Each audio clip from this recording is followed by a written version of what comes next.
Alors, si la reprise des marchés dépend de la capacité à contrôler le coronavirus, comme l'annonce le président de la Fed, donc de la Banque centrale américaine, alors on peut imaginer que devant nous, c'est un scénario d'une certaine volatilité, au moins pour les petits mois ou petits trimestres à venir. Mais globalement, si comme moi vous ne croyez pas à la fin du monde, et qu'à un moment ou un autre, ce nouveau virus fera partie peut-être de la liste des choses avec lesquelles nous vivons, que nous connaissons, ou que nous arrivons potentiellement à éradiquer, admettons, on n'entend bien plus parler du SRAS, les strass. Il est donc fort possible que du coup le scénario soit haussier à nouveau. Voyons comment dans les marchés accueillent cette nouvelle, voyons quel est l'impact des dernières semaines et si notre scénario se réalise petit à petit. C'est ce que nous allons voir aujourd'hui. Nous sommes le mardi 16 juin 2020. Je suis Thomas Ducret et ravi de vous retrouver pour cette analyse des marchés. Commençons comme d'habitude avec le marché américain, avec le S&P 500. Et comme vous le voyez, sans doute si vous débutez ou si vous me suivez ces dernières semaines, comme vous le voyez, notre scénario d'inflexion, de rebond continue de se produire, même si ce mois-ci nous avons touché un point plus haut. Le marché a rebondi un petit peu corrigé là ces derniers temps, c'est ça la petite barre noire, ce qu'on appelle une ombre sur un chandelier. Donc le marché avait un petit peu mieux rebondi, il s'est un petit peu tassé, il se cherche, mais globalement, le scénario est au rebond pour le moment, et ce rebond a techniquement même des raisons de se tenir pour l'instant. J'ai annoncé aux agressifs, aux investisseurs dynamiques, comme on dit, de se repositionner il y a maintenant un mois ou deux, et donc dans nos contrats, on a déjà des jolies petites performances qui réapparaissent.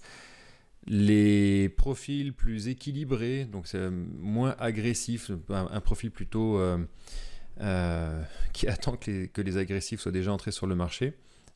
Dès que le croisement sur le MACD sera effectif, nous aurons une deuxième fenêtre d'entrée à évoquer ensemble, et pour l'instant ça en prend lentement mais sûrement la direction.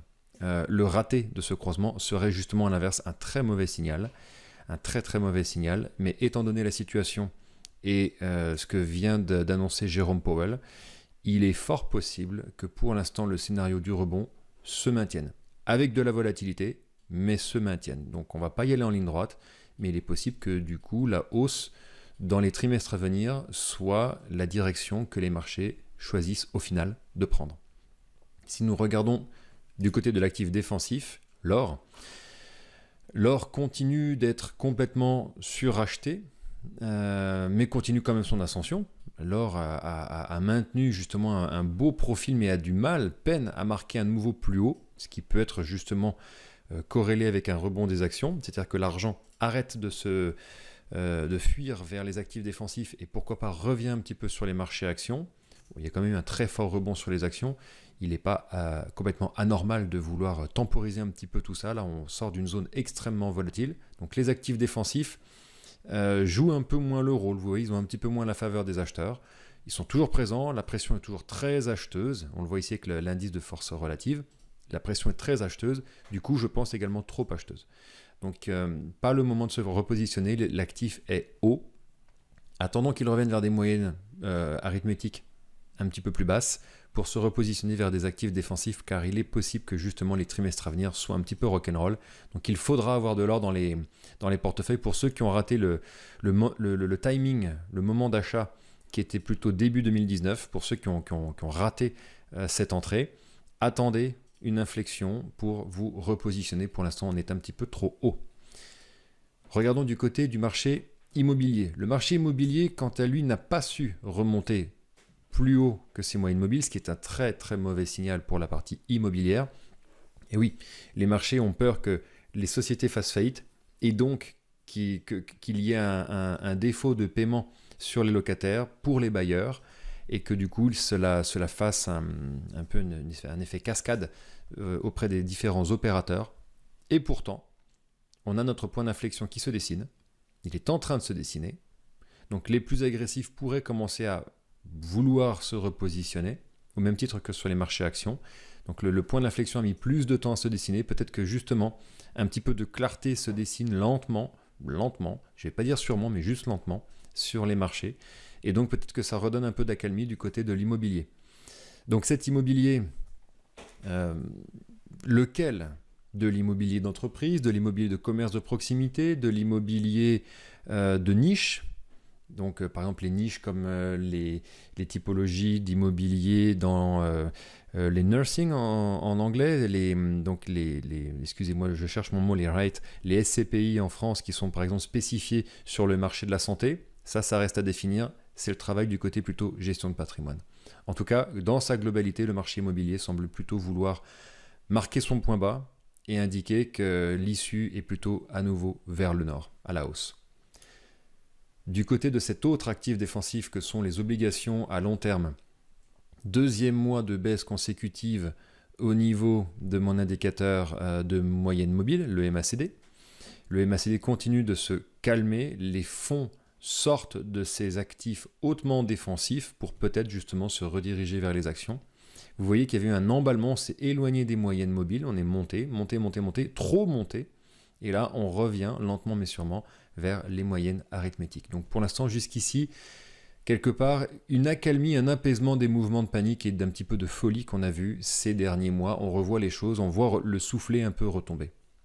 Mais attention, encore et toujours et plus que jamais, un scénario s'est produit sur la volatilité, qu'on avait évoqué dans les précédents ateliers, à savoir la volatilité a rebaissé, mais elle n'est pas revenue dans ses créneaux de travail habituels, elle était restée dans sa zone rouge, c'est-à-dire au-dessus des 22 points, on va dire 22, 23 points.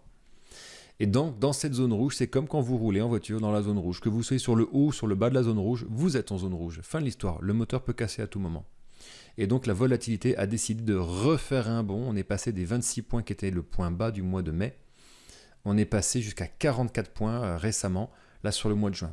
On n'a pas fait x2, mais pas loin.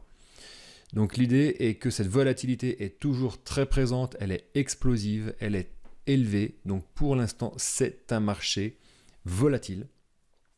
Pas si simple que ça à traiter, et pourtant globalement on voit bien que les grands équilibres continuent d'être là, continuent de se réaliser entre les marchés actions, aurifères, immobiliers ou obligataires. On voit qu'il existe toujours des corrélations, plus ou moins importantes, plus ou moins marquées, mais présentes. Et donc le juge est parti, le trancheur de tout ça, la volatilité, pour l'instant nous sommes dans un marché toujours hautement, très hautement volatile, donc pas si simple que ça à surfer. Et pourtant, on a un petit peu de lecture qui commence à se refaire. Et en parlant de lecture, que nous fait l'euro-dollar? Un signal d'achat. Ça y est. L'euro-dollar qui, depuis maintenant des années, ne veut plus sortir de son canal qui oscille globalement entre 1,25 et 1,05, 1,03 qui était son point bas. On a cette espèce de très très grand canal qui a peut-être pris un point de départ en 2014. Donc décembre 2014, il y a à peine plus de 5 ans. 5 ans que l'euro-dollar oscille dans ce canal, même plutôt dans la moitié basse de ce canal. Et là, vous voyez que dernier signal d'achat qui avait été signalé ici, donc en février 2016, on était aux alentours des 1,8, qui nous avait amené jusqu'à un premier signal de vente qui était aux alentours de juillet 2018, juillet-août, et on était monté jusqu'à 1,17. Période de baisse, plutôt à la faveur au dollar, et là nous avons techniquement un signal d'achat sur l'euro. Donc l'euro reprend un peu la main. Quelle en est la raison? Ça, je vous le demande, peut-être un peu des baisses de taux US et un maintien au moins en Europe.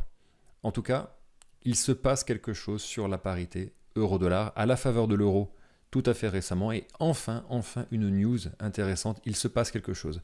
Donc pour ceux qui traitent uniquement en euros ou en Europe, fausse alerte quelque part, sauf pour ceux qui utilisent dans leur placement des placements internationaux, mondiaux. Pour ceux qui utilisent les plateformes comme Interactive Brokers et qui vont justement traiter comme moi les options exclusivement aux États-Unis, grosse information de couverture sur vos portefeuilles. Attention, il faut alléger justement un petit peu le dollar. Voilà pour l'analyse globale des marchés. Merci encore pour les moult questions et retours que vous m'avez fournis ces dernières semaines. Je vous dis à très bientôt pour la suite. J'espère vous répondre à un maximum dans ces 10 minutes d'analyse des marchés. Je vous retrouve pour la suite et vous pouvez toujours me contacter en direct si vous voulez davantage d'informations personnalisées. Au plaisir et à très bientôt. Si cette analyse vous a semblé pertinente et que vous souhaiteriez en découvrir davantage sur l'approche de la gestion patrimoniale, de l'analyse des marchés, je vous invite à vous rendre sur le site investisseur-tortue.com dans lequel vous retrouverez mon approche globale ainsi que les différentes prestations proposées, une série de vidéos pour découvrir comment j'aborde justement le marché financier, la gestion du patrimoine et également les manières, les façons de me contacter en direct. Au plaisir de vous retrouver prochainement par téléphone, en rendez-vous ou dans une prochaine vidéo YouTube. Très bonne journée à vous.